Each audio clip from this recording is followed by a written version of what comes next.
Hey guys, how are you? Hey Jesse, how's it going? I'm doing well. So it's Nate behind the mic on Live Free or on Bitcoin Uh, Mentor? I'm Edward, and Edward. Nate's on the Bitcoin Mentor handle. Gotcha. Okay. Yeah, thanks for coming and welcome to Bitcoin Mentor. Yeah, thank you very much. And definitely my pleasure to be here. It's, it's gonna be I'm like looking forward to getting going with everything. Yeah, for sure. I feel like I have a lot to catch up on though. But I'm excited. Yeah, like Jesse, it's funny you say that because it feels like it's only been like 3 months since launch. Not even. Like the halving wasn't that long ago. It's barely been like, I don't know, 8 weeks, and it feels like we've covered so much ground so fast. Yeah, it's incredible just seeing some of the topics that get discussed. I'm like, man, I got to up my game here. I got to play catch up. It's funny, but it's great though. It just, we're moving at the speed of Bitcoin, right? yeah, that's right. 100%, It 100%. really did fly by though. Oh, it's amazing. I'm definitely, in addition to getting up and running, like I'm excited to meet all you guys, right? Like you guys are, I've sort of been doing my thing a little bit on the side prior to joining Bitcoin Mentor, so I'm excited to, meet some other people who've been doing similar things and hear about your experiences and what works and what doesn't, because it's always, I mean, with Bitcoin, you guys all already know this, I'm sure. It's like it's so tricky because like some things just hit so well for some people, and other things it just goes right over their head, and it's just like how do I get this right? How do there's no perfect system, I guess, but it's just the ability to learn and refine with other people will be very helpful. Oh, 100%. Yeah, it can be so hard to just find. It's almost like you have to search for the analogy that fits with their pre-existing kind of assumptions to Yeah. communicate these ideas across. Because it's not even that they're necessarily very difficult at times. There's just so many layers built upon layers to understanding the whole foundation. Even back on July 1st, I was at the Sats market that Ben was running here in Calgary, which is Yeah. fantastic. And I had a local farmer who had some friends suggested he come check out Bitcoin. They kind of have their own little circular economy thing going on, and they like to hang out in cash and gold. And some of his buddies said, "Hey, you gotta learn about Bitcoin. You should go check this out."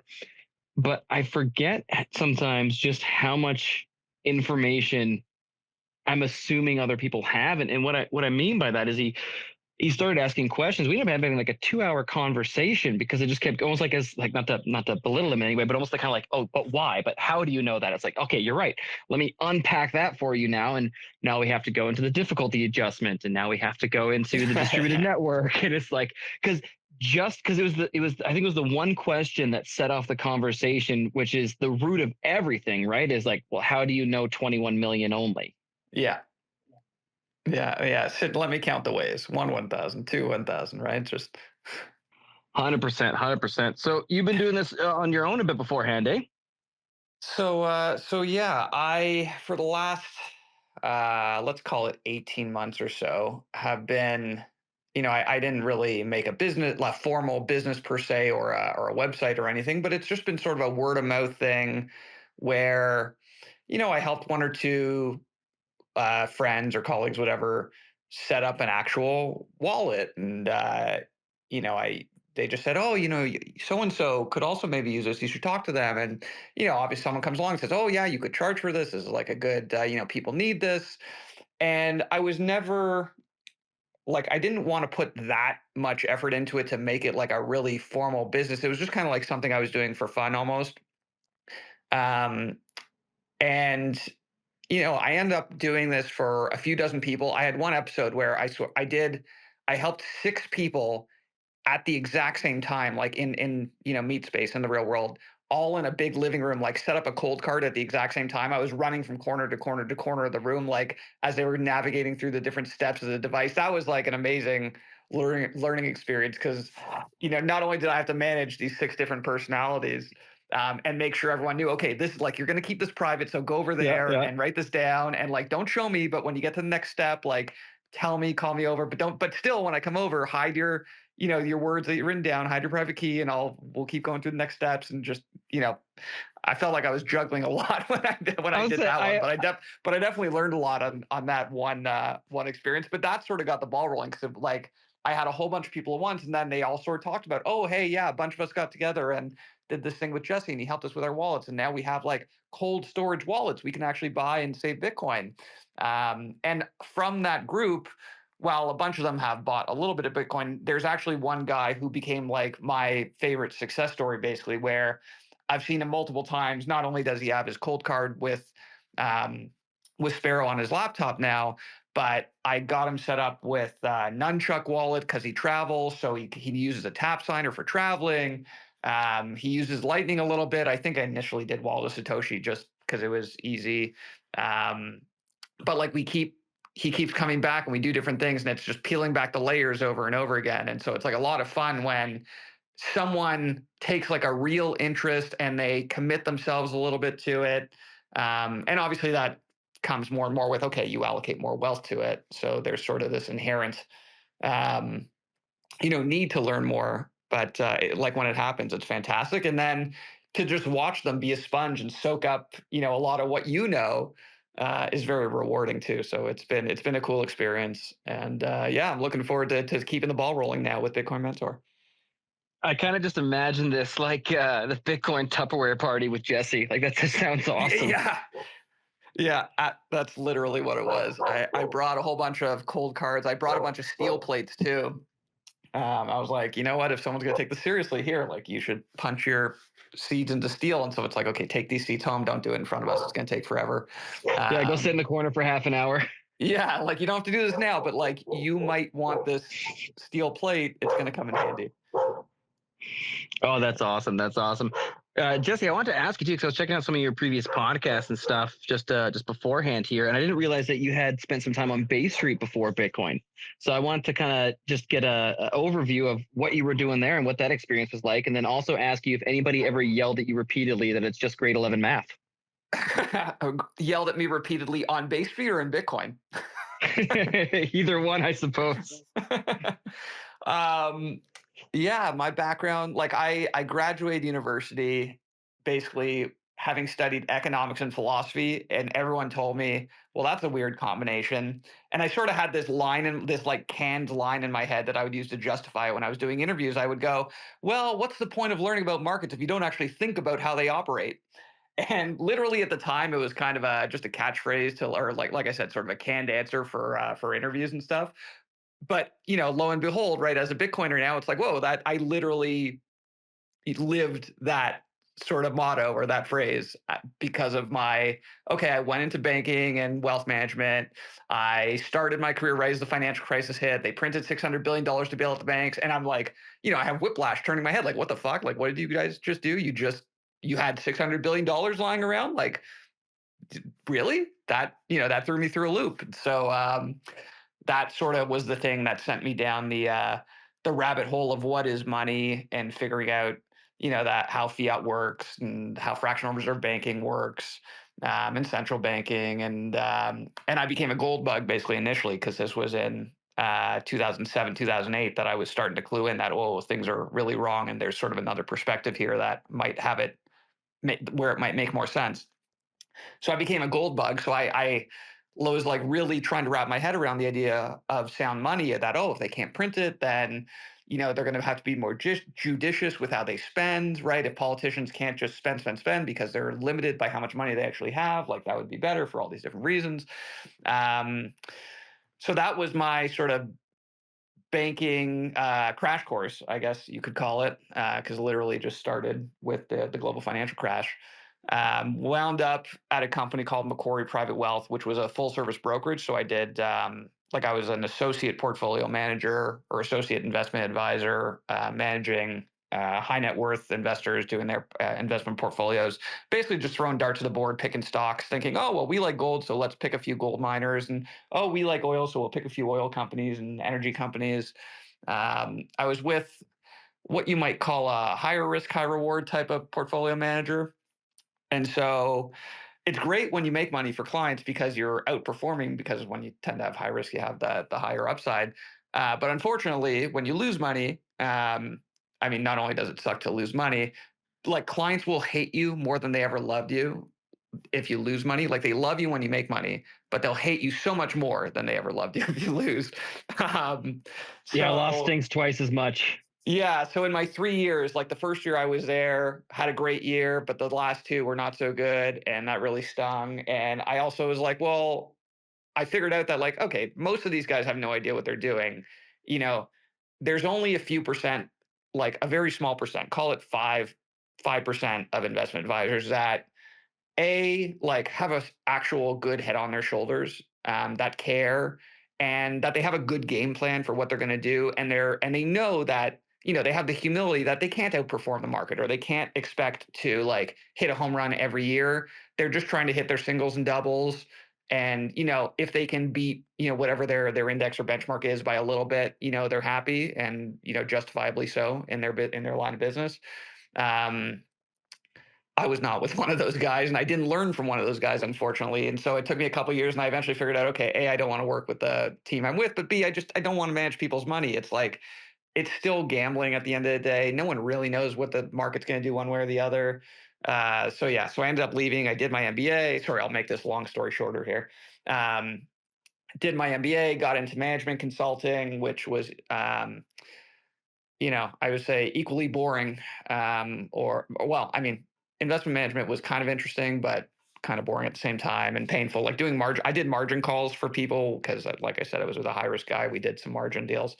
So clients would basically borrow against their wealth, and unfortunately, when you have some smaller stocks or stocks that are more volatile, if they fall, there's not enough equity to cover the debt they have as margin. You have to call a client and be like, hey, can you send us more cash because your portfolio is falling and you're borrowing to prop up your portfolio. Those were always a lot of fun. Hey, we're losing money and you need to send us money or else we're going to solidify your losses by selling your losses to cover your debt. Like, Yep. yeah, brutal calls, but great learning lessons about risk tolerance and risk management. Anyway, so like I said, fast forward MBA, um, management consulting, and I started off consulting for a bank, but did let a project for a few months before I ended up moving over to a smaller company that did market research consulting. So if you ever get those surveys from a big company that goes, oh, hey, like, would you rate our experience out of 10 on this? Like, what do you think of this or that product? Strong, medium, bad, opinion of this, that, or the other. I basically ran those surveys for one of Canada's biggest insurance companies. I did their whole global market outreach program. And so it's collecting the data, evaluating customer experience, and putting a bunch of reports together for the exec. So I did that for a few years, and that's when I rediscovered, I would say, Bitcoin. And that was in like early 2017. So started to get back in, not back into that world because I never started before that, but I'd heard about Bitcoin started before that. And yeah, and the rest is sort of history. Just as happens with Bitcoiners, you get wrapped up in it, you see it for what it is eventually. Um, Maybe you're lucky and it does well for you, and you think, oh, I can afford to cut my fiat strings and sort of be independent and pursue something that I care about and I think is going to change the world for the better. And I think people ought to hear about, and I want to promote this. And so that's sort of what happened to me. And I left my job in 2018 and have been sort of full steam ahead with Bitcoin ever since. Oh, that's awesome. It's funny. I was just talking with Pablo from Bull Bitcoin the other Yeah. week, and it's interesting how once you start even just doing a little bit of work at Bitcoin, just how fast it accelerates, and it becomes not necessarily all consuming, but pretty close in how fast you move in this environment, and how fast everybody else is moving in this environment. Yeah, and the funny thing is, in 2018 when I did this, Bitcoin had like I was, I guess, kind of lucky in that I started to buy a little bit at the beginning of 2017 where we're still like $1,000 or $2,000, but it went up to 20 and it comes back to whatever, call it 10, whatever the number may have been, when I decided to just pursue it in 2018.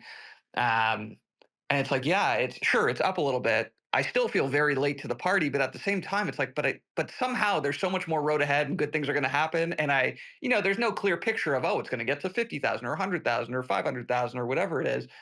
It's just, it starts as a feeling. And then the longer you stick with it, the more you can sort of see the path clearer the longer you've been in it. So at the beginning, it wasn't as clear, obviously, as it is now. I've been thinking about it for whatever 7 years straight, or 6 years straight. But it's amazing how once like the idea hits, you have to dive in to sort of create that clearer picture. And yeah, I don't know. It's very energizing. Obviously, I don't want to regurgitate too much of what a lot of people talk about or what I've talked about in other podcasts. You mentioned you were listening to me on some pods recently. Um, it's just a very exciting space, and it's wonderful to be able to help people, to try to have the opportunity to help people, because there is so much to learn. And as much as I think I still have so much to learn, it's also, I realize that the amount that I know now, a lot of people look at me and go, "Wow, you're such an expert in this. Like, I could learn so much from you." And you have to. It's I try to be humble about it, and because I don't think I know a ton, but at the same time, there is a realization that yeah, I do have something to offer people here.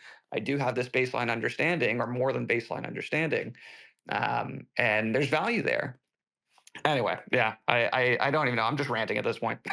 No, but like 100%. And it's sometimes you need to take that step back and kind of reevaluate like the population as a whole, in the sense that, even I spend so much time on Twitter and in these spaces and these things too. And it's like, man, I've still got so much to learn and so much technical knowledge to get a firm grasp on. But then I spend 15 minutes talking to just people in meat space and I go, wow, there is a gigantic knowledge gap. And essentially that's all this feels like at times. It's almost like a knowledge arbitrage. Yeah, That is like, okay, I started reading sooner than you have, and you're going to get here soon enough. I'm always thoroughly impressed when I go to physical meetups, and you meet someone new, and it's like, they may have just, they don't have a Twitter profile or anything, or they don't have some huge presence, but and they may have just been doing it quietly on the side without even reading, you know, the books. They don't know who Alex Svetsky is or Francis Pouliot is, but they just, have picked things up along the way, and they just have these brilliant insights. And oh yeah, I devised this little scheme for, my minor, my home miner. It's like, well, I never even thought you could, dry your clothes or dry beef jerky with your miner, but here you are telling me about this, and it's so cool. And I have no idea what you're talking about or how you set it up, but I'm amazed by it nonetheless. Um, and obviously that goes for whether it's mining or nodes or wallets or what have you. But it's amazing the breadth of knowledge that's out there, and it's like we said, it's just very invigorating always to be a part of it. 100%, 100%. So just want to quickly reset the room to remind Yeah. anybody in the audience that wants to come up here. You got something you want to share with us. You got a question. We'd love to have you on stage. BJJ, I see you hanging out. We got Gary and Benny. I see JB's down there. And Lori, I'd love if you want to come up and tell us about your experience at the Sats market and the Bitcoin rodeo. It'd be really cool to hear some feedback on that.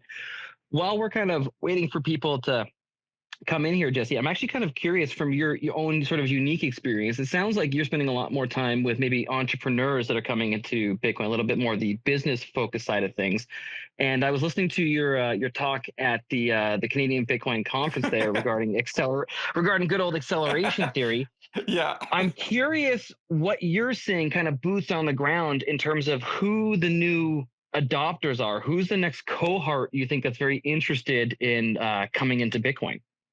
Oh, I wish I was the right guy to ask that question too. The reality is I'm not. It's it's the odd investor, or even just people who I know in my life who, after years of hearing me talk about Bitcoin, they're like, you know what, Jesse, okay, I'm finally ready. Or, I talked to a friend and their dad's like, oh yeah, you're, so and so's been telling me you're the Bitcoin guy. I think I'm interested. I want to buy a little bit. I think I should have some, would love to pick your brain, da da da. So there are like, there's definitely some business people, but there's also just, run people, right? They have day-to-day jobs. They don't focus on Bitcoin full time. They're plebs, right? They're just doing their thing, stacking sats. So it sort of runs the gamut. I haven't not been doing, big corporates or anything like that, or treasuries per se. It's more I'm just doing hand-to-hand combat with individuals more than anything. No, fair enough. The reason I was thinking about it is I've noticed, again, it's very anecdotal, so it's not a lot, but I'm noticing and it could just be I'm in this position now, so it's like confirmation bias. I'm seeing things that I wouldn't have seen before, but it seems like entrepreneurs who are coming to the end of their careers are very attuned, particularly to the situation in Canada, and are looking for that solution, something to do. Like, okay, I'm going to sell my business. What the fuck am I going to do with the proceeds? Yeah, I could see that for sure. But I also see like I had to go out this weekend. It was a friend's bachelor party, so I got to have a good time this weekend. But took the Uber there and back, and both Uber drivers with very different stories. One's been in Canada for, I think he was Pakistan. He's been in Canada for 23 years. The other one was from Kenya. It was his first full year in Canada. Both were saying, like, you get on the topic of money because it's sort of natural in Canada now to talk about, oh yeah, prices going up, cost of living going up, all that. When I when the conversation gets directed onto that topic, one of them, to my surprise, who had no Bitcoin, seemed very knowledgeable about it. Maybe he was. Maybe he just didn't want to talk about the fact that he had, because I didn't actually ask him point blank. Now that I think about it, but like those random bump ins, and I guess even others, Bitcoin, it's not unserious anymore. It's a more serious topic. People don't dismiss it as much as they used to. So that, in all likelihood, is contributing to the amount of people and the entrepreneurs and the people who, okay, hey, I've worked my life, I've started this business, maybe I've sold this business, or I'm selling a bunch of equity in it, whatever, or I'm selling equity in my house, I'm downsizing, whatever it may be. Um, the tenor of the environment, at least here in Canada, is such that, okay, there are a lot more questions about money, and so there's a lot more awareness about the problems. And if you start with the problems, then okay, you can introduce those solutions, and people are going to be more willing to hear it than they would have been, 5, 6, 7 years ago. 100%, 100%. So I haven't. I'm embarrassed to say I haven't gone through Magic Internet Money yet. Oh, don't sweat it. What was the inspiration for writing this book, or what was the kind of the impetus for you to actually put pen to paper and make this happen? Well, so basically, I had left my job, and I had been out of the job for like a year at that point. I had tried a couple different things of, okay, how am I going to make it in this sort of Bitcoin world? And I landed on, well, I guess I should try to get a bunch of high net worth investors to buy it, and somehow, Bull Bitcoin didn't have their mission program at the time, but that would have been ideal for what I was thinking, basically.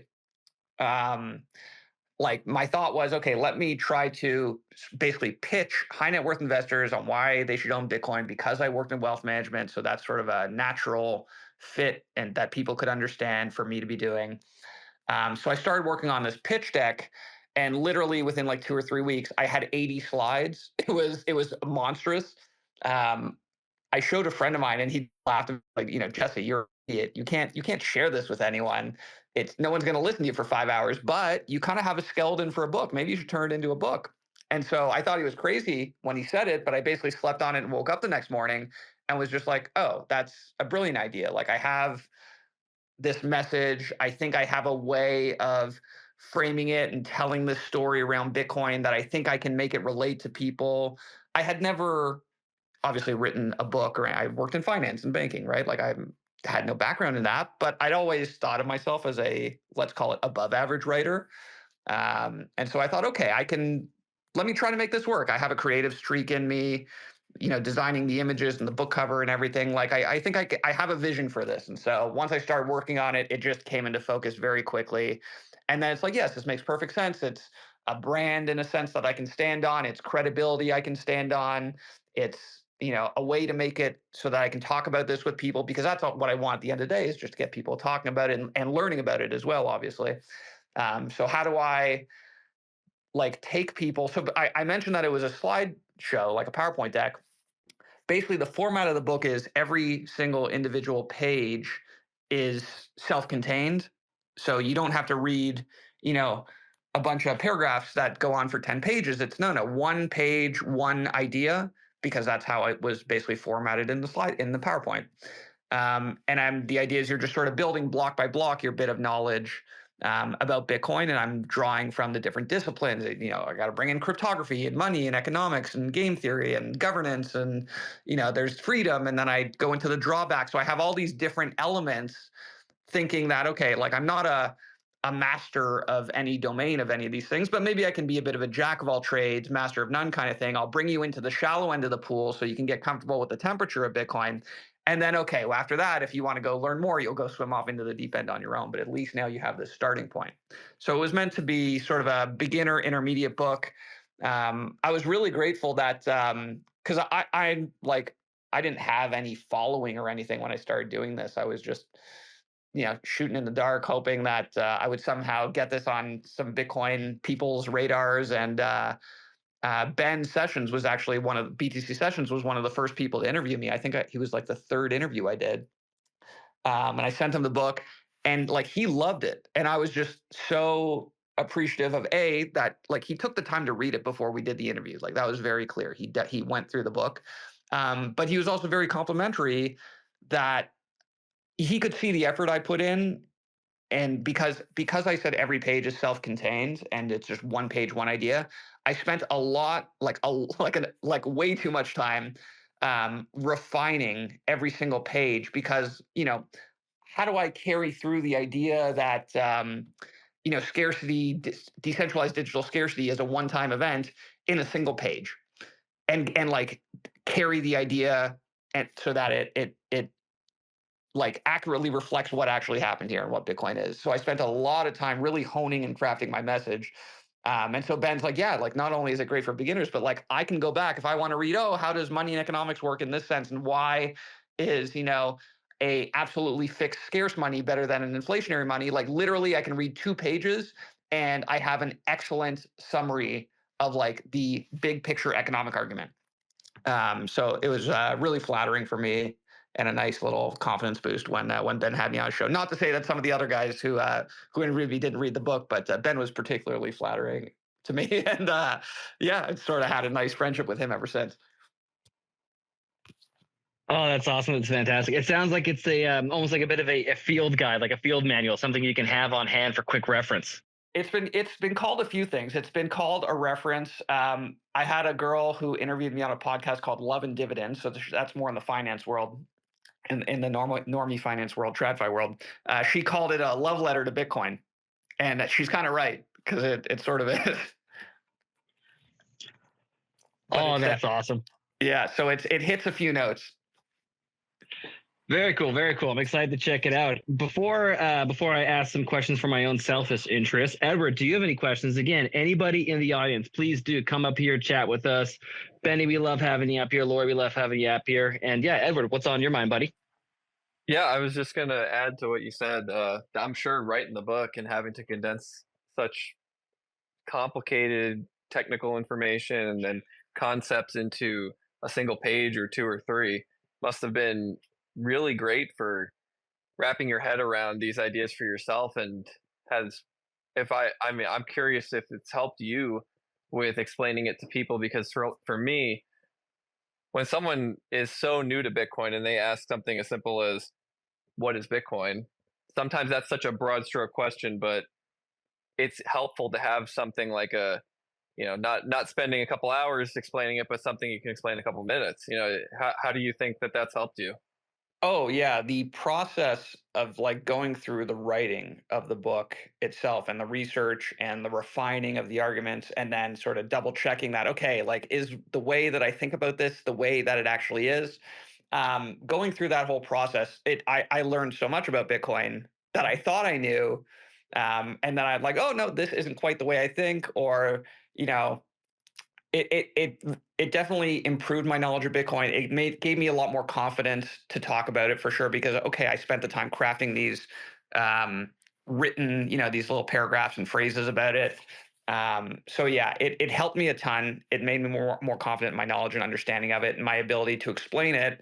And so, it's still hard sometimes to come up with the right analogy in the right instance, but at least I have this, you can call it this memory bank of analogies to draw on from time to time that are very helpful. Yo, It's interesting to hear. Hey, Abby. how you doing? Good. How are you? Did you have a question? Yeah.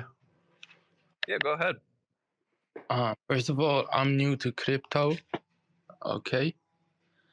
And I have a question, like, why do people still invest in Bitcoin? Like, I think the chance is already gone, right? Like, even if it got to $1 million, like one Bitcoin, like it's not too much unless you put a lot of money, right? Well, no, not necessarily. If you so let's call it what's Bitcoin at today? So you call it $60,000, or let's just use 50 for argument's sake. I realize that's a little lower than it actually is.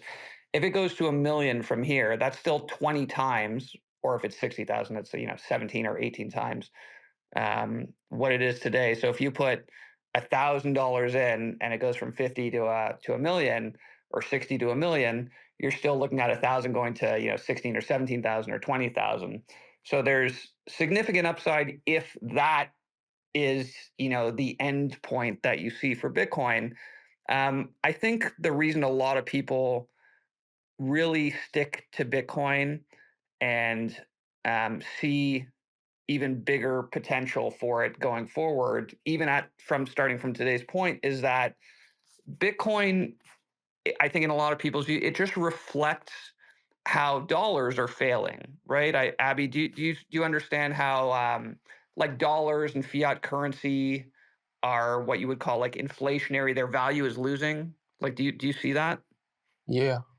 Yeah. So if you think about um, if dollars are going to continue losing value, and if you take time to study money and the history of money, you see that historically all national state currencies go to zero because governments can't help themselves and they just print a ton of money at the end of the day. So if that's destined to happen, then you have to find, well, what's going to be the next money, because the value is still there, but it has to go somewhere else. Like there's still value in the world and in wealth. It's stored in different ways in different places, but it's not going to be stored in dollars forever. So what is the best money and why? And so a lot of people, I think, are coming to Bitcoin and staying with Bitcoin because they see, for a lot of different reasons, that Bitcoin, not only is it can't be printed, but nobody controls it. So no one can grab a stranglehold on it and say, okay, instead of only 21 million, we're going to have 25 million. And no one can stop you from using it. In Canada, right, we had the trucker convoy where they froze people's bank accounts, so no one can stop you. And the freezing the bank account thing, that's not just in Canada. That happens in all sorts of countries all over the world, whether you're a political dissident or activist or what have you. There's lots of reasons that if someone can control your bank account, then really they can control you. So if you don't want to be controlled, if you want to be independent and have the freedom to do as you will with the money that you've earned, then you need money that can't be stopped and that can't be printed. And basically, Bitcoin really is the best thing that fits that bill. There's a whole lot of other technical reasons, right? If you're talking about Bitcoin versus crypto, because they're not really the same thing. Crypto, it's kind of like a cheap knockoff. It's like you go to Canal Street in New York and you buy a Rolex, but it's you're buying it for $10 because it was made in China and it's crap and it's going to fall apart in 2 months.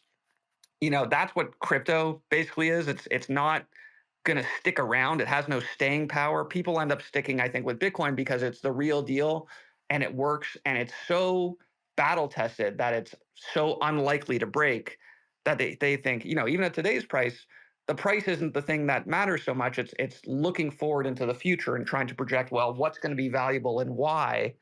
And so, I would still, urge you to consider learning about or thinking about Bitcoin. I understand why people look at other things in crypto too, but I would warn you that a lot of things in crypto, it's kind of like, it's like going into the casino. There's a lot of bright lights and loud noises, and people say, oh, this little coin worth 10 cents and this little coin worth $1, the Solanas and the ETHs and the avalanches and the what have you. It's just loud noises and bright lights that are sort of distracting you from really looking under the hood and see, like, what is this engine? Is it built to last? So anyway, that's why I would, I guess, caution you about distinguishing between Bitcoin and crypto, but that there's something real here with Bitcoin, and it's not going away. So even at today's price, there's something to it, but you have to think about not just flipping it from, okay, I want to buy it at 50 and sell it at 100 in a week. It's sort of a long-term situation that we're dealing with here. Does that make sense, Abby? Yeah, I understand you. Okay. But I Yeah, think and is wrong Go about ahead. Bitcoin, or the reason why not everyone is buying Bitcoin right now, is because it's not stable. Well, This is scary, right? yeah.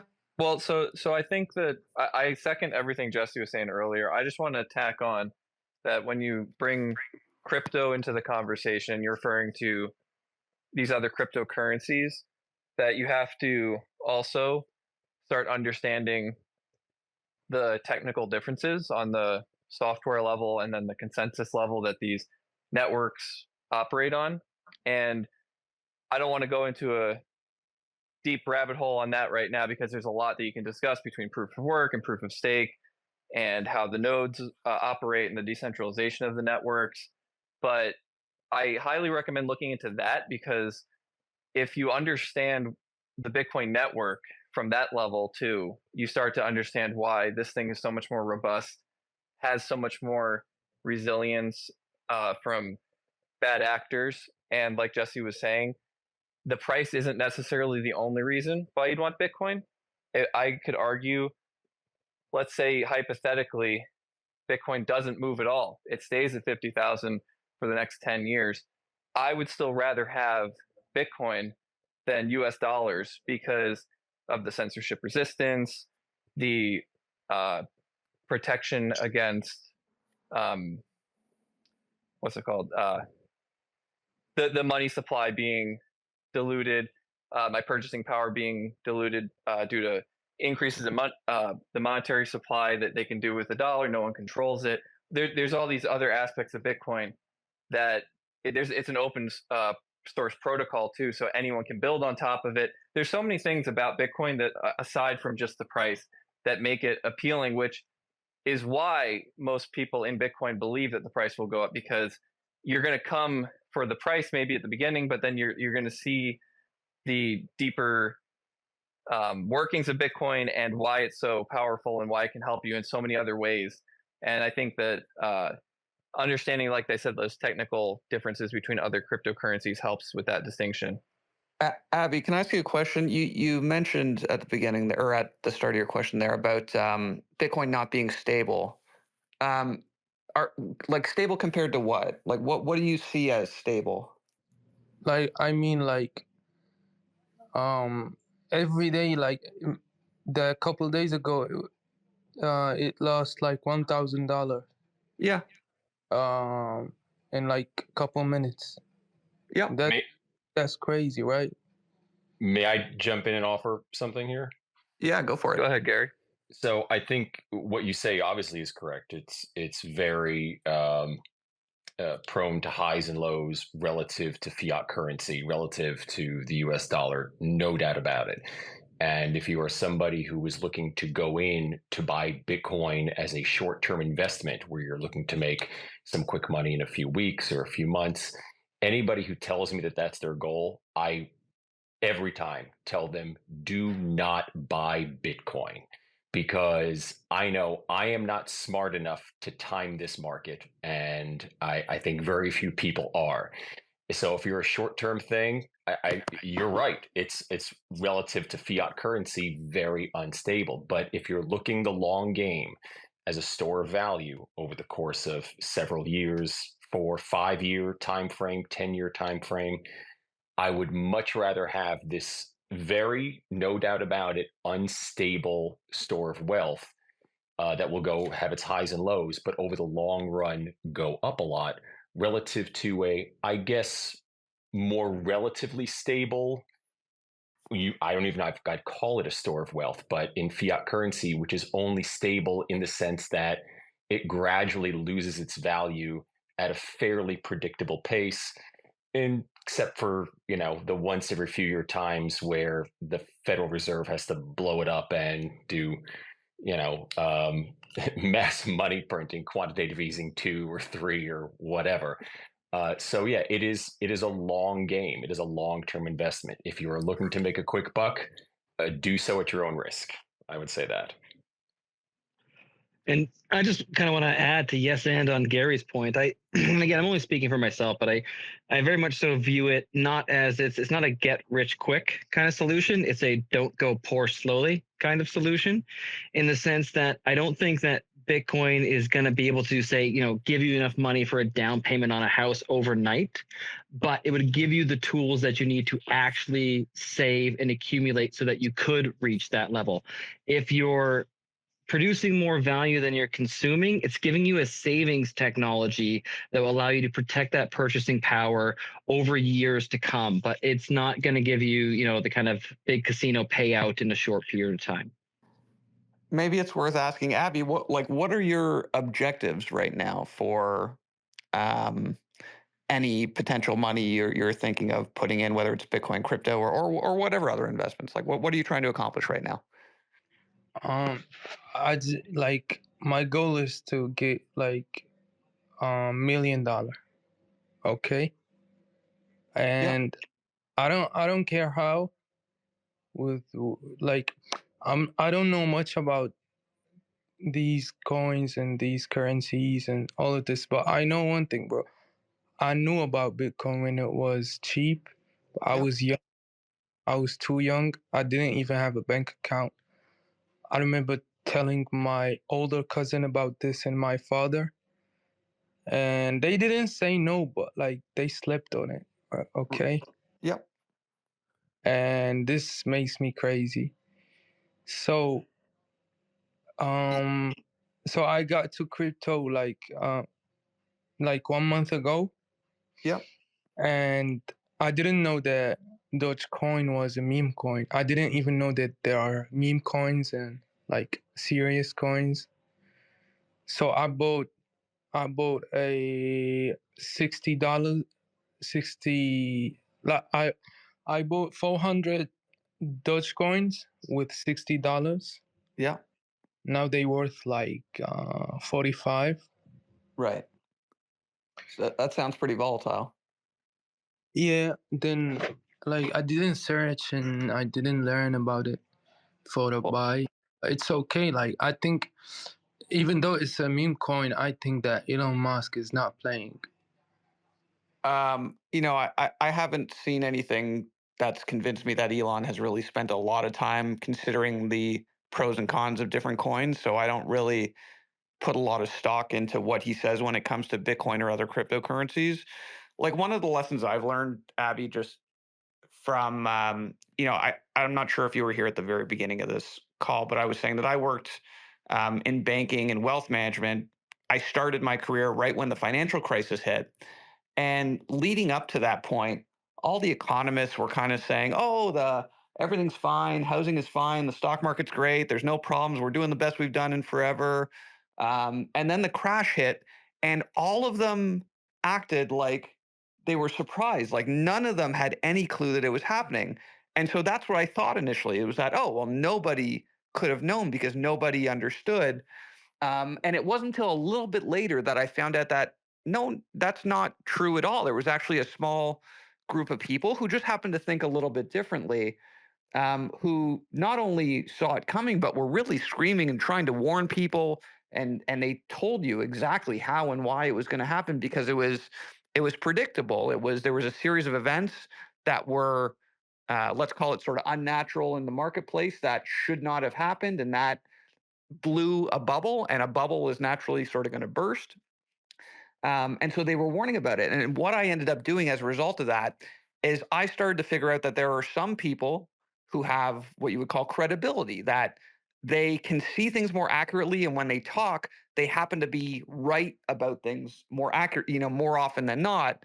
Whereas there's other people, it tends to be that the people who are the loudest, who are, if they're on the TV more often, if they're on magazine covers, the more attention they have, it's almost like the worse their track record tends to be.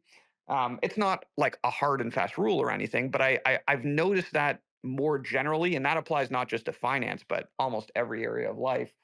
Um, and so, if when I think about Elon, that's sort of what I think about. He's sort of a guy with a really big platform, who, don't get me wrong, is obviously a smart guy, but has he spent a lot of time dedicating himself to really thinking about the ins and outs of Dogecoin versus Ethereum versus Bitcoin versus whatever?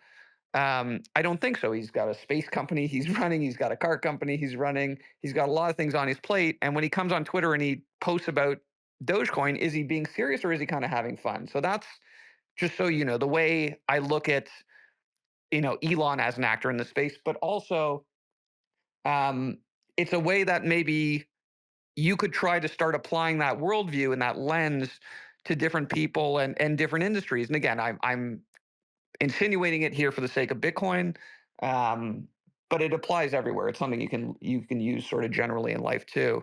Um, but yeah, like if I were to say, how many Dogecoin are there in total, and how many of them are there going to be in the next 5 years? Do you think you could give me an answer on that? How many Dogecoins? Yeah, like how many Dogecoins are in circulation right now? I don't know, but I thought like these currencies, like you cannot print or make Sorry, more. hello? Can you hear me? Okay, sorry, now we can hear you. Yeah, I don't know, but I thought that these currencies, you cannot print them, right? And they cannot get more, right? Well, so that's not true of every cryptocurrency or any currency in general. Bitcoin is very much strictly fixed and limited, but all the other ones, that's not necessarily the case. And with Dogecoin in particular, we know, I think it's almost for sure that they're going to keep adding lots and lots of coins every year. And why is that? This is kind of why I brought up earlier, like So, when Abby, you are trying sorry, to are you still there? compare.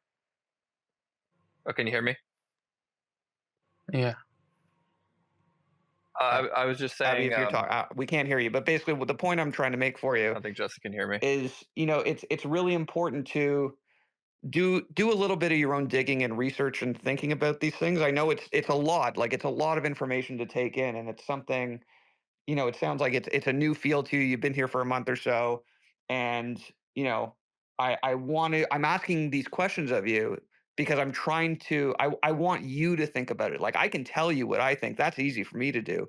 But I want to sort of activate you in thinking and saying, okay, well, yeah, how many coins are there for this coin, and how do these coins, get brought into circulation if new ones are coming on, and who can bring them into circulation, who earns them first, or who can earn them, or only some people are able to earn them versus others.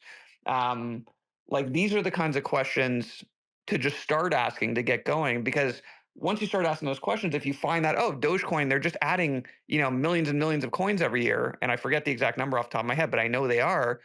Well, then how is that any different from money that gets devalued, in the dollar world? It's not really. And so if that's what you're trying to get away from, then you need to think about these things. Does all that make sense? Yeah, yeah.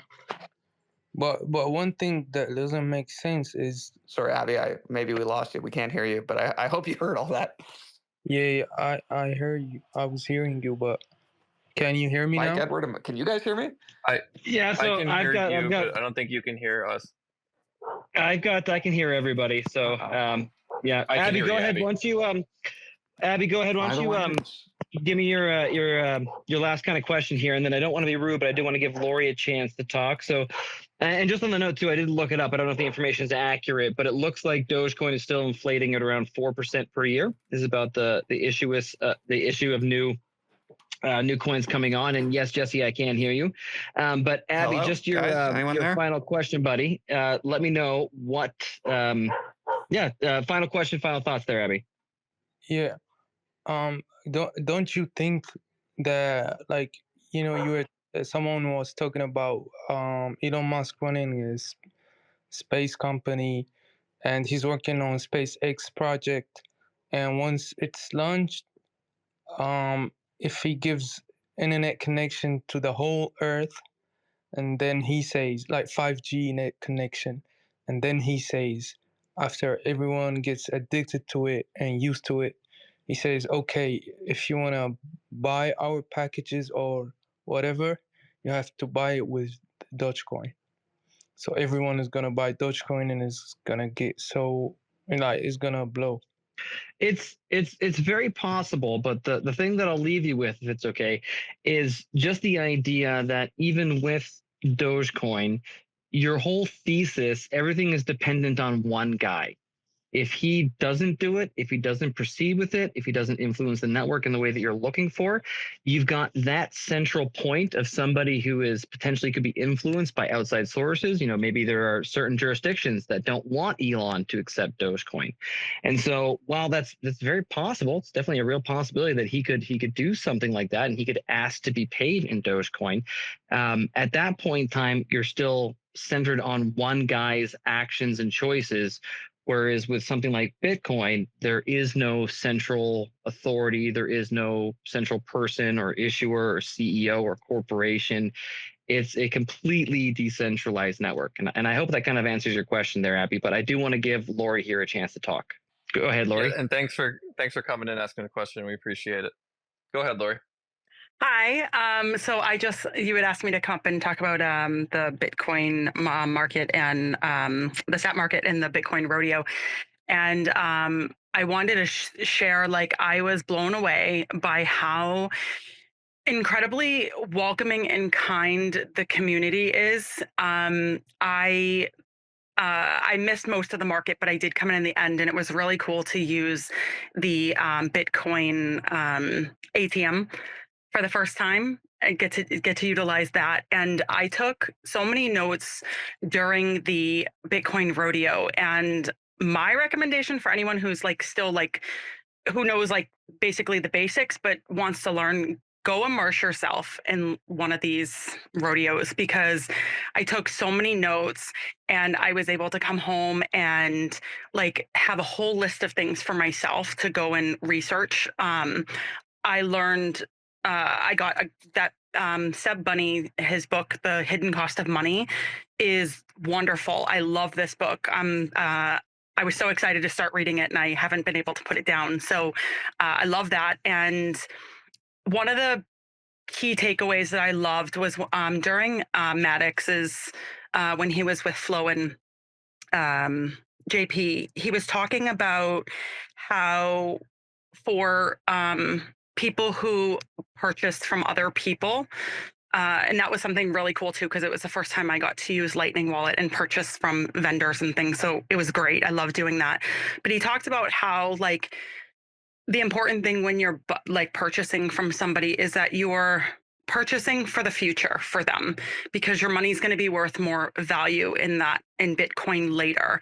And that, it's important to support people in that way, because that community will continue to grow and you'll continue to do business with people, because those things that you purchase and that investment only becomes larger over time.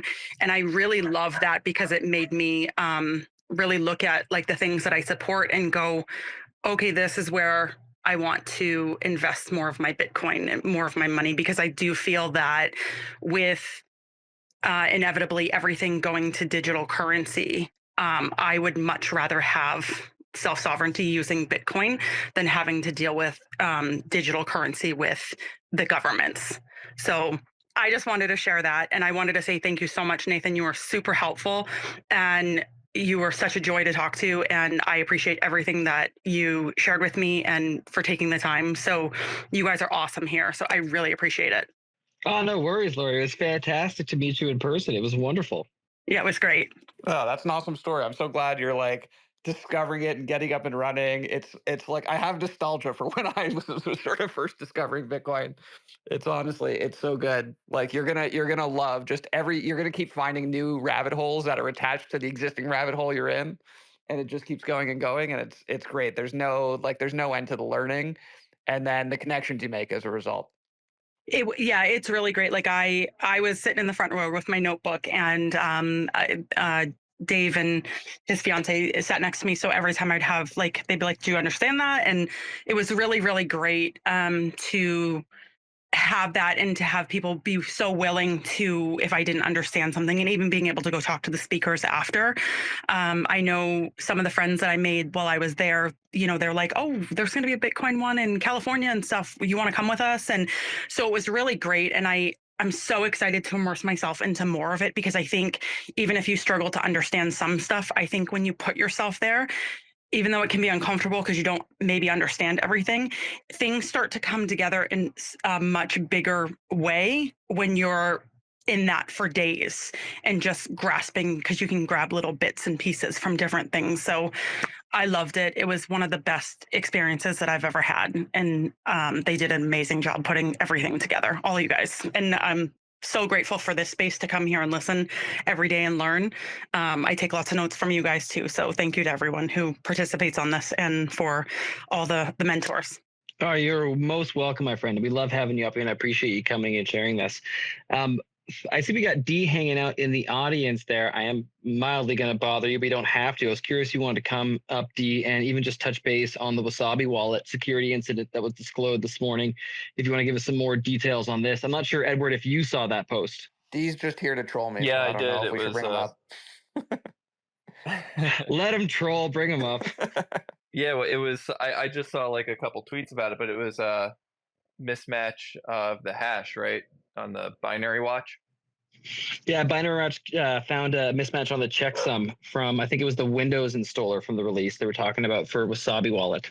Yeah, that's alarming. I don't know. I don't know anything about like why that happened. So yeah, but that Oh, that maybe we is should. it's a So sorry, I was going to say maybe we should bring D. Do you want to come and tell us a little bit about it? I'm certainly not the right person to talk about it. yeah, and the general idea is that when those checksums mismatch, that means that the file is different from the one that was signed by the person distributing it. So that's not a good thing, obviously. And there's a whole rabbit hole to go down with the making sure when you download these wallet softwares and just Bitcoin software in general, making sure that these match, because you could be getting a tampered installation file, and that could put funds at risk. So I don't want to talk on the specifics of this, but because I don't know what exactly happened here. So No, it's worth checking out. I'm not sure, Edward, if you can find NVK's post and throw it up in the nest there. But yeah, it seems like there was a couple things that were noted in their incident disclosure that apparently they're having layer 7, which if I understand is just the high level application DDoS attack on the coordinators, I think. Again, don't take me on my word. This is at the edges kind of my understanding. And there was an issue with the file there in GitHub that the binary watch bot found. And I think there was another note somewhere here too about a vulnerability regarding fees. Again, all stuff kind of at the edges of my understanding, but it was really kind of, and I don't know if this is something that is kind of always going on in the background that I'm not necessarily privy to or I don't see, but I'd be curious what I guess you're only speculating, what the motivation to kind of attack Wasabi wallet would be. And with everything that's gone on with Samurai and everything too, it's a little disheartening to see these kind of things happening to our CoinJoin services. And apparently I just killed the mood in the room. So I suppose we're getting near sorry, the I just end. pulled up the post there. So That's all right. Perfect. So yeah, anyone using Wasabi wallet or recently downloaded, do check that out. And always make sure to check the signature on the files that you are downloading. Edward, before we get to the end here, did you have any other questions or follow-ups for Jesse? no, I think we covered a lot. I was going to ask him about the book, but you touched that before I had a chance. So glad we got to talk about that. As always, appreciate you coming up here. And Jesse, you're more than welcome to come back and chat with us whenever you want. We do the space every Monday, Wednesday, and Friday. And for everyone listening, go give him a follow. He's a fellow Bitcoin mentor now, so he's part of our little group. But if anyone has any closing thoughts, I'll open the floor to them. Well, I'll just say quickly, thanks for having me, and I'll definitely come back and we'll do this again. And yeah, it's funny, I haven't like officially announced it on Twitter or any other social media yet. It's sort of a soft launch for me still at this point. But no, it's great to be part of the team and joining Bitcoin Mentor. Excited to get up and running. Excited to get to know all the other mentors and help all the plebs out there to the best of my ability. Yeah, just exciting times ahead. Awesome, beautiful. And Lori, thank you for coming up. And Abby, I don't see you in the audience anymore, but appreciate you coming up. And Gary, thank you for coming up and chatting with us as well too, pal. It's good to see you up here. Yeah, so I'll close it out now. If you want to check out Bitcoin Mentor, just go to bitcoinmentor.io and you could email one of us, DM us, book a session for free, and just talk one-on-one, see how we might be able to help you. I hope everyone has a great day. Like I said, we do it Monday, Wednesday, and Friday at 3 p.m. Eastern time. So we will be back this Friday. at 3, and I hope to see everyone there. Thanks for coming up, guys, and give these guys a follow.